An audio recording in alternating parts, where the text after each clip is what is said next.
World top rankings ఉన్న యూనివర్సిటీస్లో ఎలాంటి IELTS రాయకుండా ఫ్రీ ఎడ్యుకేషన్ అండ్ స్కాలర్షిప్ అందుకోవాలంటే కాంటాక్ట్ విదేశ్ కన్సల్ట్స్.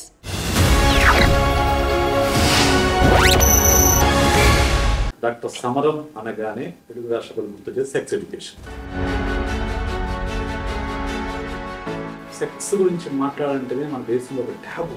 మీరు ఎందుకు దాని గురించి మాట్లాడాల్సి వచ్చింది, మీకు రాయాల్సి వచ్చింది? నేను టీనేజ్లో ఉండగా ఒక కేసు మా నాన్నగారు చూసిన. నాన్నగారు ప్రొఫెసర్ ఆఫ్ బయాలజీ కనుక అది అప్పుడు హ్యావీలీ కిల్స్ అనే పుస్తకం ఉంటే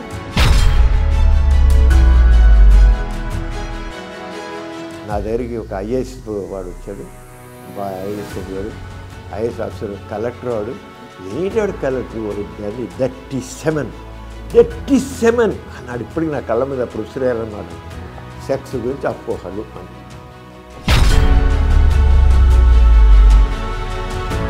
వారం రోజుల్లో 10,000 ఉత్తరాలు వచ్చాయి అప్రిషియేట్ చేస్తూ. తరచుగా కనిపించేవి అప్పట్లో ఏమున్నాయి, ఇప్పుడు చెప్పాలంటే ఆ రోజుల్లో ఇప్పుడు ఎక్కువ ఫ్యామిలీ రిలేషన్స్ సంబంధించిన రిలేషన్షిప్. ఈ ఫోన్ వల్ల ఈ జనరేషన్లో మీరు చూస్తున్న ప్రాబ్లమ్స్ ఇప్పుడు జరుగుతుందంటే ఈ మొబైల్తో చేతి ఉండడం వల్ల ఇప్పుడు యూత్ చాలా ఇదిగా ఉంది. అయితే అంటే అంత ధైర్యంగా చెప్పలేట్లే కానీ గాంధీ గారి అంటే అప్పుడు స్టార్ హార్ట్ అసలు అందరు చెప్పాడు ఈ పెళ్ళి నేను చేస్తాను, నాన్నగారు నీ చేయడం నీ చేస్తాను, గాంధీ గారు చేస్తాను, నాన్నగారు వద్దున్నారు. జవహర్లాల్ నెహ్రూ వచ్చి మా పెద్దకి పెళ్లి చేశాడు. Hi, hello, welcome to I dream media. Welcome to my show inner view with psychologist Vishesh. ఈరోజు మనం కలుసుకోబోయే వ్యక్తి గురించి ప్రత్యేకంగా చెప్పాల్సిన అవసరం లేదు. ఆయన పేరు చెప్తేనే తెలుగు రాష్ట్రాల్లో తెలుగు ప్రజల్లో వెంటనే గుర్తుపడతారు. ఆయనే డాక్టర్ జి. సమరం గారు. మీకు అందరికీ తెలుసు, ఒక తరానికి ఆయన మార్గదర్శి. ఇంకా చెప్పాలంటే తెలుగు రాష్ట్రాల్లో సెక్స్ ఎడ్యుకేషన్ని తొలిసారిగా ఇంట్రడ్యూస్ చేసిన వ్యక్తి. 85 ఏళ్ల వయసులో కూడా నిరంతరంగా ప్రజలకు వైద్యం చేస్తూ చాలా యాక్టివ్గా ఉన్న డాక్టర్ గారి గురించి, ఆయన జీవితం గురించి, అలాగే ఆయనలో ఉన్న భిన్న కోణాల గురించి ఈరోజు మనం తెలుసుకుందాం. నమస్కారం. సో మీరు డాక్టర్ సమరం అనగానే తెలుగు రాష్ట్రాలు గుర్తు చేసే సెక్స్ ఎడ్యుకేషన్, దాని తర్వాత మిగతా అన్నీ కూడా. మీరు ఎప్పుడు, ఎందుకు అంటే సెక్స్ గురించి మాట్లాడాలంటేనే మన దేశంలో ఒక ట్యాబు. అది మాట్లాడడం అనేది ఎవరో చెప్పడం మాట్లాడాలి. మీరు ఎందుకు దాని గురించి మాట్లాడాల్సి వచ్చింది, ఎందుకు రాయాల్సి వచ్చింది? మా కుటుంబం నేపథ్యం చెప్పినట్లయితే నేను ప్రముఖ నాస్తికులు, సంఘ సంస్కర్త గోరా గారి కుమారుడు. నేను టీనేజ్లో ఉండగా ఒక కేసు మా నాన్నగారి దగ్గరికి వచ్చింది. అంటే సంఘ సంస్కృత కనుక రకరకాల సమస్యల వాళ్ళు మనుషులు నాన్నగారి దగ్గరికి వచ్చేవాళ్ళు. అప్పుడు నాకు ఎంత ఒక 16 ఏళ్ళు 15 ఏళ్ళు ఉంటాయి అంతే. ఒక వ్యక్తి గుడివాడలో ఏఎన్ఆర్ కాలేజీలో చదువుకుంటున్నాడు. అదే పెళ్ళయింది. అతను మొదటి రాత్రి పెళ్ళైన శోభన రాత్రి ఆ పెళ్లి కూతురు శోభన అడుగు పెట్టగానే కాళ్ళ మీద పడిపోయి నన్ను క్షమించు, నేను మా నాన్నగారికి చెప్పలేకని పెళ్లి చేసుకున్నాను, నేను హస్తప్రయోగం చేశాను, అంతే నేను అపుంసుకుని అయిపోయాను, నేను పనికిరాను, కానీ నేను చేసిన నేరానికి నిన్ను టచ్ చేయకుండా ఇప్పుడు నాకు 2 ఎకరాల పొలం ఉంది, ఆ 2 ఎకరాలు నీకు రాసిస్తున్నాను అని పెట్టేసి కాగితాలు పెట్టేసి నాకు క్షమించి చెప్పేసి ఆ రాత్రే ఆ గది నుంచి వెళ్ళిపోయి మళ్ళీ అతను బయట పారిపోకుండా నేను చేసిన పనికి పశ్చాత్తాపంగా నేను ఏ కాలేజీలో చదువుకున్నానో ఆ కాలేజీ దగ్గరే ఒక సైకిల్ షాప్ పెట్టి ఆ సైకిల్ షాప్ రిపేర్ చేసుకుంటూ నేను ఎంత భయంకర తప్పు చేశాను నేను. అంతే నా తప్పుని అందరికీ చెప్పాలి, ఎవరు చేయకుండా ఉండాలని చెప్పి అక్కడ సైకిల్ షాప్ పెట్టి అందరు షాక్ తిన్నారు. ఏంట్రా నిన్నటిదాకా కాలేజీలో చదువుకున్న కుర్రోడు సైకిల్ షాప్ పెట్టి కూర్చున్నాడు, ఇది ఏమిటి ఇదంతా వీడు అని అనుకుంటే నేను ఇలాంటి జరిగిందని చెప్పాడు. అప్పుడు కాలేజీలో లెక్చరర్స్ నువ్వు ఇలా కాదు, నువ్వు చాలా తప్పని చేశావు, గోరా గారు నా విజయవాడలో తీసుకెళ్తాను, నేను ఏదో ఒక డాక్టర్లు చూపిస్తారు అని చేత తీసుకొచ్చాను లెక్చర్స్. నాన్నగారు ఇప్పుడు మామూలుగా నాన్నగారు ప్రొఫెసర్ ఆఫ్ బయాలజీ కనుక అని చెప్పి అప్పుడు హ్యావ్లీ కిల్స్ అనే పుస్తకం ఉంటే అది తీసుకొచ్చి అసలు దాంట్లో మాస్టర్బేషన్ వెరీ కామన్, 90 to 98% మగవాళ్ళందరూ చేస్తారు, నువ్వేం తప్పు చేయలేదు, అయినా సరే నేను డాక్టర్ దగ్గర తీసుకెళ్ళి నేను చూపిస్తాను అని చెప్పి విజయవాడ ఒక డాక్టర్ దగ్గర తీసుకెళ్తే ఆయన కూడా మాస్టర్బేషన్ తప్పేం కాదు, నువ్వేం చేయలేదు అని చెప్పి కౌన్సిలింగ్ చేస్తే అతను మళ్ళీ మామూలు అయ్యాడు. వరుసగా కొన్ని సిట్టింగ్స్తో నార్మల్ అయిపోయాడు. నాన్నగారి అప్పుడు నేను నాన్నగారి పక్కనే ఉంది ఇన్సూరెన్స్ అతను వచ్చి మాట్లాడతాడు. నా వయసు కూడా మరి అలాంటి వయసే కదా, టీనేజ్ వయసులోనూ మరి మనం కూడా అలాంటి అలవాట్లు ఉన్నవాళ్ళం అవుతాం కదా. ఇది చాలా సీరియస్ ప్రాబ్లం అన్నమాట అని అనుకున్నాను. ఆ టైంలో ఇక్కడ ఒక నేచర్ గురించి ఒక పేపర్ వచ్చేది, దాంట్లో కూడా మాస్టర్బేషన్ చాలా ప్రమాదకరమైనది, భయంకరమైనది, హానికరమైనది అని చెప్పి అలాగా రాశారు. చదువుతున్న వల్ల మరి చాలా నాకు భయం వేస్తుండేది. ఈ కుర్రాడిని చూసాం, ఇక్కడ ఇలాగా ఈ రాత్రి చూసి ఏంటనుకున్నాం. సరే నేను నాన్నగారితో పాటు ఆ కేసు తగ్గ ఫాలో అయితే కాదు, ఏదో దీన్ని సైంటిఫిక్గానే ఆలోచించాలి. అప్పుడు ఇంకా నేను మెడిసిన్లో అడుగు పెట్టలేదు, ఏం చేయలే. కానీ దట్ రింగ్ మై మైండ్, ఏంటిది ఎంత కామన్ అన్నారు, 80 to 88%, 90 to 98% అంటున్నారు, ఇంత కామన్ ప్రాబ్లం అని. మరి నా ఫ్రెండ్స్ కూడా చెప్తుండేవాళ్ళు, అరేరా ఇది అయిపోతుంది, ఏంటిరా నేను చేయలేకపోతున్నాను, ఆపలేకపోతున్నాను రా అంటుండేవాళ్ళు. సరే మెడిసిన్లో జాయిన్ అయ్యాను. మెడిసిన్ చదువుతుంటే నేను ఫస్ట్ ఇయర్లో ఉండగా ఇంకా మాకు ఇంకా క్లినికల్ సైడ్ ఏం లేదు. అప్పుడే మా ఫ్రెండ్స్ వచ్చి వాళ్ళందరూ నా ఫ్రెండ్స్ వచ్చి మా కాలేజీలో చదువుతున్న కుర్రవాళ్ళు, ఆర్ట్స్ కాలేజీలో చదువుతున్న కుర్రవాళ్ళు వచ్చి ఏం సమరం ఏంటి, దీనికి ఏం చెప్పాలి, ఎలాగా ఎలా కంట్రోల్ చేత కావట్లేదని చెప్తుండేవాళ్ళు.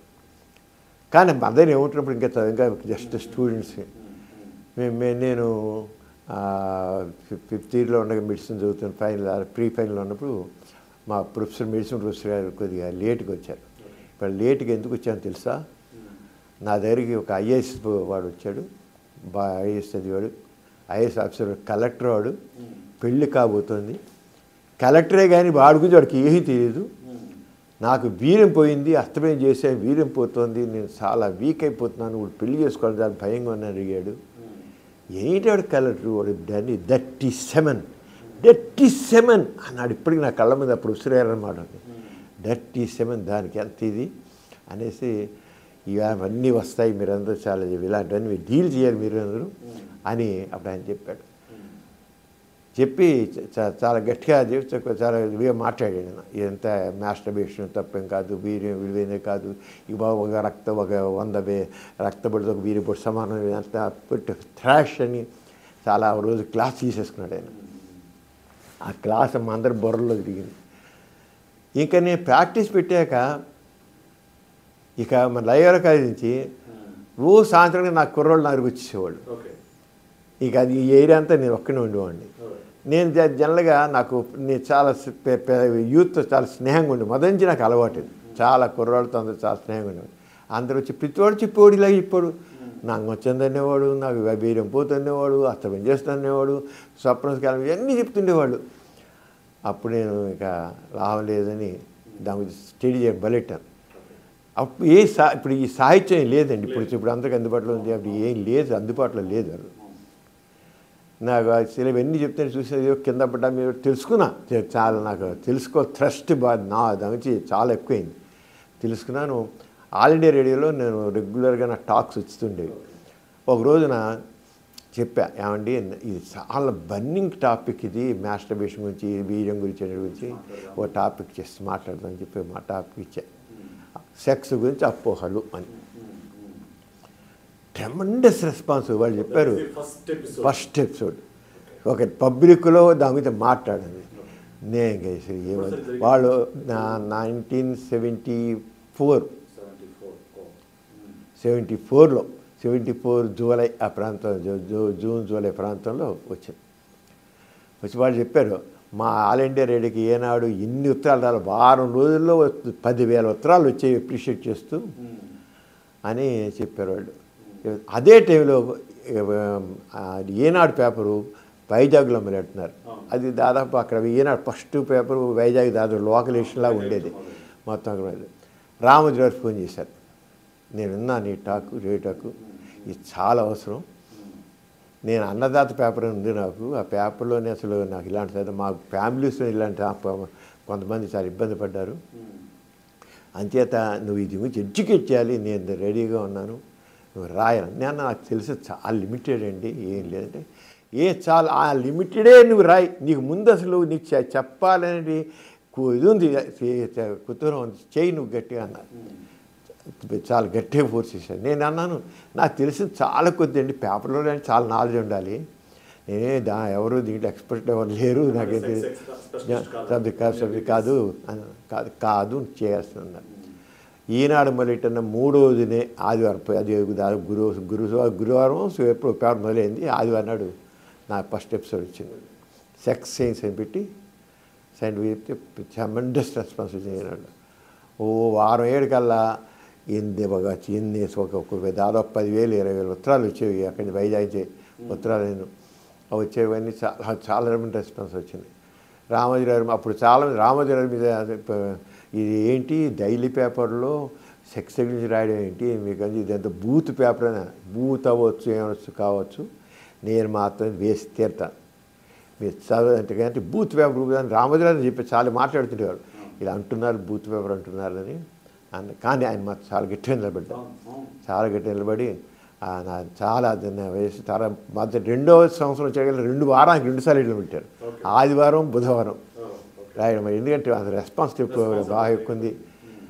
అక్కడి నుంచి ఇంక నేను మా అన్నయ్య గారు తను అప్పుడు ఆ రోజులు అమెరికాలో ఉన్నాడు, ఉంటే నేను ఏమైనా దీనికి సంబంధించిన బుక్స్ ఉంటే చూడు అంటే అప్పుడే హ్యావ్లీ కిలీస్ సంబంధించిన సెక్షువల్ రీసెర్చ్ బుక్స్ వచ్చాయి, హ్యూమన్ సెక్షువాలిటీ గురించి వాటి గురించి. అలా కిన్సే పరిశోధన ఆ పుస్తకాలన్నీ అమెరికా నుంచి పంపించారు. అక్కడి నుంచి మాస్టర్ జాన్సన్ది కిన్సే పరిశోధన బాగా స్టడీ చేశాను. అక్కడి నుంచి నా జర్నీ స్టార్ట్ అయింది విషయంలో. ఇంకా అప్పటి నుంచి ఇంకా జరుగుతూనే ఉంది. సంవత్సరాల పాటు అయిన తర్వాత మా టీవీ మొదలెట్టిన కొద్ది వారాల్లోనే మా టీవీలో మొదలెట్టారు రాసేవాళ్ళు. సంబరం సమయం పెట్టి వారం ఒకసారి శనివారం రాత్రి 12 గంటలకు వేసేవాళ్ళు. 12 గంటలకు వస్తే ఏం చూసేవాళ్ళు జనాలు అప్పుడు మా టీవీలో బిగినింగ్లోనే. అది చాలా ఇప్పుడున్న మా టీవీలా కాదు, మామూలు ఇప్పుడు సిటీ కేబుల్లా ఉంటుంది, అలా ఉండేది మా టీవీ మొదలెట్టిన రోజుల్లో. అలా పెడితే నేను అదే రోజుల్లో అంటే రెస్పాన్స్ చూసేలా ఉండేది. నేను జన విజ్ఞాన వేదిక వాళ్ళు మూఢనమ్మకాల మీటింగ్ పెడితే ప్రకాశం జిల్లా దర్శిని విలేజ్ నువ్వు వెళ్తే దర్శి విలేజ్ వెళ్తే వాళ్ళు సినిమా పెడితే ఆ మీటింగ్ తీసుకెళ్తూ 6 గంటల ప్రాంతంలో సినిమాల దగ్గర తీసుకెళ్ళి శనివారం అది తీసుకెళ్ళి ఒకసారి హాల్లో తొంగి చూడండి, హాల్ ప్యాక్డ్గా ఉంది, ఎందుకు ఇలా చూడండి అంతే అని. ఎలా ఉంది, ఫుల్గా ఉంది సినిమా పిల్లలు అన్నాను. మరి అయిపోయింది, మరి తిరిగి వస్తున్నాను. తిరిగి వస్తుంటే 11 ప్రాంతం మీటింగ్ అయిపోయి తిరిగి వస్తుంటే మళ్ళీ అదే హాల్లోకి వెళ్ళి చూడమన్నారు. చూడండి జనం 25 మంది 50 మంది ఉన్నారు. ఇందాడేమో ఫస్ట్ షోకేమో ప్యాకెట్గా ఉన్నారు, 25 మంది 50 మంది ఉన్నారు. ఏంటో తెలుసా, ఇవాళ శనివారం 12 గంటలకి మీ ప్రోగ్రాం వస్తుంది, అంచేత ఎవరు ప్రొపరేటర్గా చెప్పడం ఆ జనం అందరూ రావడం మానేశారు, సినిమాకి రావట్లేదు, మీ ప్రోగ్రాం వస్తుంది సినిమా చూడట్లేదని చెప్పారు. ఎంత ఆ రంగం చాలా ఇలాంటి ఇష్యూస్ చాలా, అంటే నాకు ఒక రకంగా ఇక నేను చేసేది కరెక్ట్గా ఉంది, ఇంకా చెయ్యాలి అనేది నాకు వచ్చిన తర్వాత ఈనాడైంది స్వాతులు రాసాను. స్వాతులు ఇప్పుడు దాదాపు 30 సంవత్సరాల నుంచి రాస్తూనే ఉన్నాను. 30 సంవత్సరాల నుంచి ఇప్పుడు వస్తుంది స్వాతి, ఇప్పటికి వస్తుంది స్వాతులు దాదాపు 40 ఏళ్ళ ఎందుకంటే రెగ్యులర్గా. బలరాం గారు కూడా అంతే, చాలా అవసరం అన్నారు. మధ్యలో ఎప్పుడో ఒక 2 ఏళ్ళు ఆపారు, ఆపి మళ్ళీ ఇట్టారు, ఆపి మాత్రం మళ్ళీ ఇట్టారు అంటాను. ఇంకా ఆయన అన్నారు స్వాతి ఉన్నంతకాలం నీ ఆర్టికల్ ఉంటుంది, ఆపే పని లేదు ఇది, నువ్వు రాస్తూ ఉంటావు స్వాతి ఉన్నంతకాలం అని. అలాగే చేశారు. అక్కడి నుంచి నేను ఇక మా టీవీ అయిపోయింది, టీవీ ఫైవ్లో చేశాను, సిబిఆర్ హెల్త్ ఛానల్లో 7 సంవత్సరాల నుంచి వచ్చాను. ఈటీవీ లైఫ్లో మళ్ళీ రామోజీరావు గారు మళ్ళీ ఆ ఈటీవీ లైఫ్లో హెల్త్ ఛానల్ ఇది, దాంట్లో సుఖజీవనం పెట్టేసి దాంట్లో ఇప్పుడు వస్తుంది దాన్ని జరగదు. మీరు 50 ఏళ్ళుగా ఈ దీంట్లో పనిచేస్తున్నారు సెక్స్ ఎడ్యుకేషన్ మీద. మీకు వస్తున్న ఉత్తరాల్లో కానివ్వండి, లేకుంటే మీరు చూసిన కేసుల్లో కానివ్వండి, తరచుగా కనిపించేవి అప్పట్లో ఏమున్నాయి, ఇప్పుడు ఏమున్నాయి? చెప్పాలంటే ఆ రోజుల్లో హస్తప్రియం గురించి తెగుండేవండి వచ్చే ఉత్తరాలు. తర్వాత వీర్య నష్టం గురించి, ఒక వీర్య బొట్టు 100 రక్తబొట్లు సమానం అనే భావం ఎక్కువ ఉండేది. అంగ పరిమాణం, ఈ 3 చాలా ఎక్కువ అప్పుడు. ఈ తర్వాత స్మార్ట్ టీవీలో కూడా చాలా వచ్చేసి, టీవీ ఫైవ్లో వచ్చేప్పుడు చాలా. ఇప్పుడు చెప్పాలంటే అసలు లేవని చెప్పాలి, జనం అసలు అడిగేవాళ్ళు లేరు. ఇప్పుడు ఎక్కువగా ఫ్యామిలీ రిలేషన్స్ సంబంధించిన ఎక్కువ వస్తాయి. రిలేషన్ ప్రాబ్లం, భార్యాభర్తల మధ్య అనుబంధాలు సరిగా, స్ట్రెస్ ఫ్యాక్టర్స్, రిలేషన్ ప్రాబ్లమ్స్ చాలా ఎక్కువ వస్తున్నాయి. ఎక్కువగా ఈ సాఫ్ట్వేర్ ఇంజనీర్స్ వాళ్ళు స్ట్రెస్ ఫ్యాక్టర్ చాలా ఎక్కువ ఉంటుంది. స్ట్రెస్ వల్ల వాళ్ళు ఫెయిల్యూర్స్ ఎక్కువ ఉంటున్నాయి. నిజంగా వాళ్ళు ఇంపార్టెంట్ కాదు, కానీ వాళ్ళు ఫెయిల్ అవుతున్నారు సెక్స్లో. కారణం అంటే వాళ్ళ స్ట్రెస్ వల్ల వాళ్ళు సెక్స్లో వాళ్ళు కొద్ది ఇన్ఎఫిషియన్సీ వెళ్ళిపోతుంది. వాళ్ళు హౌ టు ఓవర్కమ్ స్ట్రెస్ అనేది తెలియట్లే వాళ్ళకి, దాని పనిని ఎలా చేసుకోవాలని తెలియదు. నేను ఒక చెప్తాను జనరల్గా, మీకు స్ట్రెస్ కావాలి. ఇప్పుడు జనరల్గా మన దగ్గరకు వచ్చి చాలామంది చూసి 10 మంది ఉన్నారు అనుకుందాం, 10 మందిలో 8 మంది వీళ్ళే అవుతారు, సాఫ్ట్వేర్ వాళ్ళను లేకపోతే మార్కెటింగ్ ఎగ్జిక్యూటివ్స్ అవుతారు. స్ట్రెస్ ఫ్యాక్టర్ వాళ్ళకి చాలా, ఎరెక్టైల్ డిస్ఫంక్షన్ ఉంటుంది. ఫైవ్లో కానివ్వండి, ICD-10లో కానివ్వండి, ఎరెక్టైల్ డిస్ఫంక్షన్ సైకలాజికల్ డిజార్డర్గా ఉంది. సో మనకు మామూలుగా ఇప్పుడు చాలా మందికి మన ఈ డ్రీమ్ ద్వారా మనం చెప్తాం సార్, ఇప్పుడు వచ్చే సెక్షువల్ ప్రాబ్లమ్స్లో ఎంత పర్సంటేజ్ ఫిజికల్ ఉంటుంది, ఎంత పర్సంటేజ్ సైకలాజికల్ ఫ్యాక్టర్స్ ఉంటాయి? ఇప్పుడు మనం డిఫరెన్షియేట్ చాలా కష్టం అవుతుందండి. ఇప్పుడు మనకి ఎక్కువగా మాత్రం ఇచ్చినట్లయితే సైకలాజికల్ ఎక్కువ ఉంటాయి, ఎక్కువ ఇస్తే సైకలాజికల్ ఉంటాయి. కానీ ఫిజికల్గా ఉన్న దాంట్లో కూడా హార్మోన్ డిఫిషియన్సీ ఉంది, ఒకసారి ఫెయిల్ అవుతారు, దాన్ని ఓవర్కమ్ అవుతారు. దానిగాను వయాగ్ర వచ్చిన తర్వాత ఈజీ అయిపోయింది, అసలు ఓవర్కమ్ చేయడం చాలా ఈజీ అయిపోయింది. కానీ అట్ ది సేమ్ టైం వాళ్ళలో ఉన్న సైకలాజికల్గా ఒక రకమైన నేను చేయలేను, నాలో ఈడీ వచ్చేసింది, ఎరెక్టైల్ డిస్ఫంక్షన్ వచ్చేసింది, నాలో ఇంపార్టెన్స్ వచ్చేసింది, ఆ సైకలాజికల్ ఎఫెక్టు వాళ్ళు చేయగలిగి ఉండి కూడా సెల్ఫ్ కాన్ఫిడెన్స్ అయిపోతుంది. మెయిన్గా సెల్ఫ్ కాన్ఫిడెన్స్ లేకుండా పోతాం. సెల్ఫ్ కాన్ఫిడెన్స్ ఉంటే సెల్ఫ్ మోటివేషన్ ఉండలేదు. ఆ సెల్ఫ్ మోటివేషన్, సెల్ఫ్ కాన్ఫిడెన్స్ లేకపోవడం వల్ల చేయగలిగి ఉండి కూడా చేయలేకపోతున్నారు వాళ్ళు. అంటే ఒక నిజంగా ఇప్పుడు ఎండోక్రైనల్ డెఫిషియన్సీ కొంత ప్రధాన కారణం. వాస్కులర్ షుగర్ ఉన్న ఖచ్చితంగా డయాబెటీస్ పూర్వకాలం ఎక్కువైపోయిందండి, చాలా పూర్వకాలం నేను ప్రాక్టీస్ పెట్టిన వాళ్ళు 60 ఏళ్ళు సెకండ్ అసలు డయాబెటీస్ కాదు. ఇప్పుడు 20 ఏళ్ళ 20 ఏళ్ళకి 30 ఏళ్ళకి డయాబెటీస్ ఉంటుంది. చాలా ఒబేసిటీ ప్రాబ్లమ్స్ చాలా ఎక్కువైపోయాయి. ఈ ఒబేసిటీ వల్ల అసలు ఆశ్చర్యం, వాళ్ళు 25 ఏళ్ళు వాళ్ళు వస్తారు, పురుషాంగ బెల్లం పాస్టేషన్ అంటాం, చర్మం మూసి పగిలిపోయి పుండి అయిపోయినట్లు ఉంటుంది, లేదా సెక్స్ చేసి నిప్పుకుంది, పరీక్ష చేస్తే షుగర్ ఉంటుంది. అంటే స్ట్రెస్ వల్ల డయాబెటీస్ చాలా ఎక్కువైపోయింది, చాలా ఎక్కువైపోయింది. అంచేత మెయిన్గా స్ట్రెస్ ప్రాబ్లం. ఈ స్ట్రెస్ ప్రాబ్లంకి నేను అనుకుంటుంది అంటే, ఒకటి ఎట్లయినా బాస్ యొక్క ప్రెషర్ ఎక్కువ ఉంటే స్కిల్స్ డెవలప్మెంట్, స్కిల్స్ తక్కువ ఉంటున్నాయి. స్కిల్స్ లేకపోవడం వల్ల వాళ్ళు టైం బౌండ్గా పనిచేయాలి, స్కిల్స్ తగినది డెవలప్ చేసుకోవట్లా. స్కిల్స్ లేకపోవడానికి వాళ్ళు ఫెయిల్ అవుతున్నారు.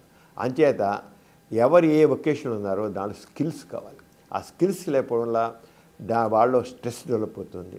ఆ స్ట్రెస్ డెవలప్ అవడంతో అయిపోతుందంటే చేయలేకపోతుంది. చేయలేకపోయేకల్లా ఒక రకమైన డిప్రెషన్ డెవలప్ అవుతుంది, డిప్రెషన్ ప్రాబ్లం కూడా ఉంటుంది. ఈ రకంగా వాళ్ళు అవుతున్నారంటే మెయిన్గా ఆర్గానిక్ కాజెస్లో కూడా సైకలాజికల్ ప్రతి దాంట్లో కలిసి ఉంటుంది చెప్పాలి. అంచేది కేవలం మనం సెపరేట్గా ఇది మీకు హార్మోన్ డిఫిషియన్సీ, ఇది వాస్కులర్ డిఫిషియన్సీ డిఫెక్ట్ వల్ల ఉంది, లేకపోతే న్యూరలాజికల్ అని చేయడం కంటే సైకలాజికల్ ఎఫెక్ట్ ప్రతి దాంట్లో ఉంటుంది, కౌన్సిలింగ్ ఇంపాక్ట్. కానీ కౌన్సిలింగ్ యొక్క ఇంపార్టెన్స్ జనాలు గుర్తించట్ల ఇప్పటికీ. ఇప్పుడు మా హాస్పిటల్ ఉంది, సెపరేట్ యూనిట్ పెట్టాను, సైకాలజిస్టులు ఉన్నారు, స్కిల్డ్ సైకాలజిస్టులు ఉన్నారు. ఉన్నప్పటికీ కూడా మీరు వెళ్ళి చూపించుకుంటే మందులు రాసి చేయండి అంటారు. అది కావును కాదయ్యా నీకు అని అంతే. అందుకని మందు రాసిస్తాం, రాసిచ్చిన సరే వచ్చి మందుతో సరిపోదు. అది మా చెబుతాను. కౌన్సిలింగ్ మైండ్ సెట్ వాళ్ళల్లో సరైన క్లారిటీ రావాలి. Counselling very important. కానీ అసలు కౌన్సిలింగ్ని ఇప్పటికీ అర్థం చేసుకోవట్లేదు. ఎంత ఎక్కడో బయట కూడా కాదు, హాస్పిటల్ ఏమైనా ఉంది అక్కడే చూపించుకుంటే కూడా మందు రాసేవాడిని, ఇంతే తప్ప ఆ కౌన్సిలింగ్ ఇంపార్టెన్స్ నేను మాత్రం చెప్తాను. కౌన్సిలింగ్ ఇంపార్టెన్స్ చాలా అర్థం చేసుకోవాలి, చాలా ఉంటుంది. ఎందుకంటే మైండ్ యొక్క యాక్షన్ సెక్స్ మీద చాలా ఉంది. మైండ్ సెక్స్ మీదే కదా, అన్నిటి మీద ఉంది, స్ట్రెస్ మీద చాలా ఉంది.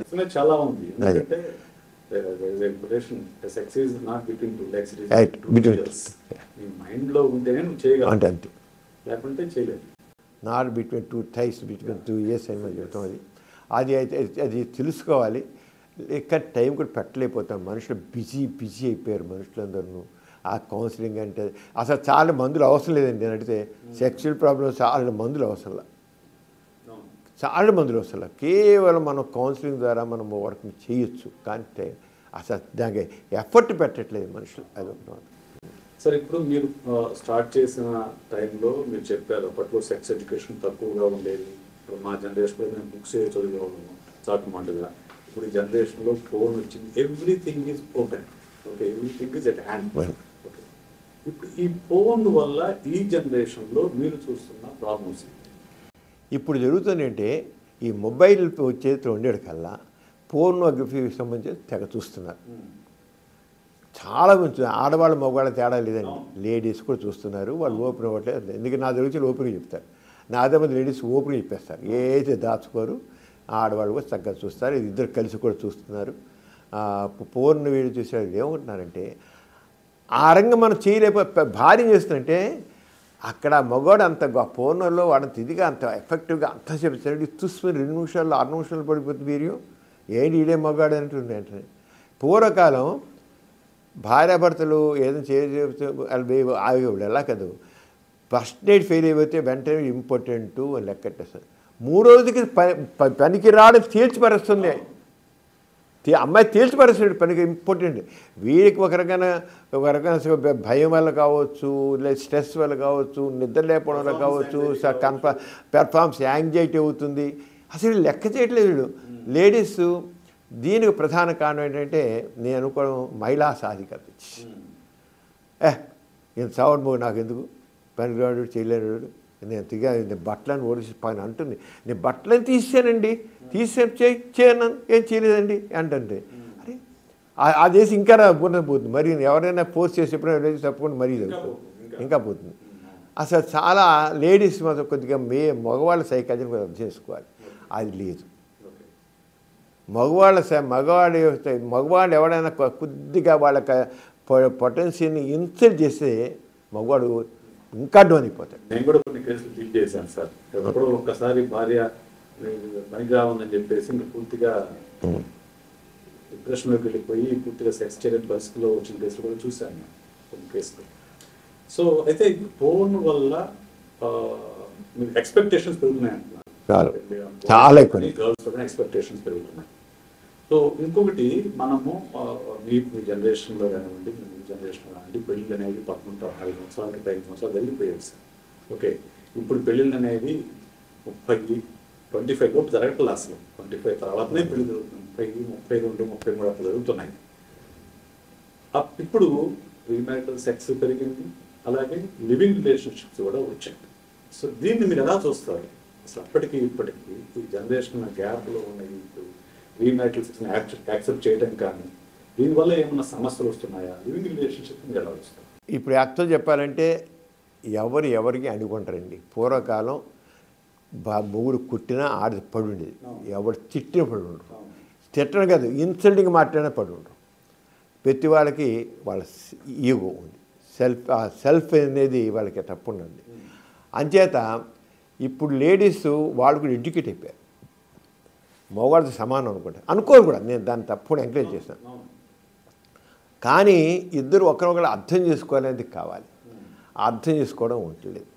ఎవరి వాళ్ళకి నేను అన్నంత కానీ మనం అనేది లేదు. ఐ అని ఉంటాం కానీ ఉజ్ అని లేదు. ఐ కాదు ఉజ్ అని ఫీలింగ్ కావాలి. మనతో కలిసి అది చాలా తక్కువ ఉంది. అంచేత పెళ్లి చేసుకుని ఒక పడి ఉన్నాం కంటే లివింగ్ టుగెదర్ బెస్ట్ అండి. నేను మాత్రం ఒప్పుకుంటాను అక్కడ.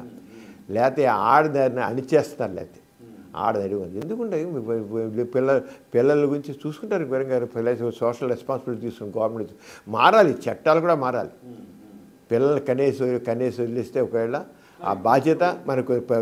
జర్మనీ తీసుకోండి, జర్మనీ వెళ్ళాను. జర్మనీ వెళ్తే జర్మనీలో అసలు 30% పెళ్ళిళ్ళు చేసుకుంటున్నారు, 70% పెళ్ళిళ్ళు చేసుకోవాలి లివింగ్ టుగెదర్. ఆ చేసుకున్న 30% కూడా కేవలం వాళ్ళలో కేవలం 10% మిగిలి ఉంటున్నారు. దాంట్లో మళ్ళీ తక్కిన 70% వాళ్ళు డైవర్స్ చేసేసుకున్నారు. అంటే ఒక 10% పెళ్లి చేసే వాళ్ళు ఉంటున్నారు. వాళ్ళు మాత్రమే లైఫ్ లాంగ్ ఉంటున్నారు. హ్యాపీగా ఉన్నారు వాళ్ళు. ఏ చక్కగా పిల్లలు చక్కగా ఉన్నారు. మనం ఎలాగే కుటుంబం మనకున్న బ్యాక్గ్రౌండ్ నుంచి మనం ఆలోచిస్తాం, మనకున్న ఈ కుటుంబ దీని గురించి ఆలోచిస్తున్నాం. కానీ అక్కడ వాళ్ళు హ్యాపీగా ఉన్నారు. ఎందుకు లేరు? పాశ్చాత్య దేశాలు ఎందుకు లేదు? చక్కగా ఉన్నారు హ్యాపీగా. మనం ఏంటంటే ఉన్న దాని నుంచి కొద్దిగా బయటకు వెళ్ళి విషయాలు ఆలోచిస్తున్నట్లయితే అక్కడ మరి లేడీస్ సమానంగా ఈక్వల్గా వాళ్ళు ఇక్కడ రెస్పెక్ట్ పొందుతాం, మగవాడు సమానంగా ఇస్తారు. అంచేత మా చేంజింగ్ టైం ప్రకారంగా, చేంజింగ్ ట్రెండ్స్ ప్రకారంగా, చేంజింగ్ టైం ప్రకారంగా మనం యాటిట్యూడ్స్ కూడా మారాలి. అంటే చేంజింగ్ టైమ్స్, చేంజింగ్ ట్రెండ్స్ని మనం అడాప్ట్ చేసుకోవడం నేర్చుకోవాలి, తప్పదు.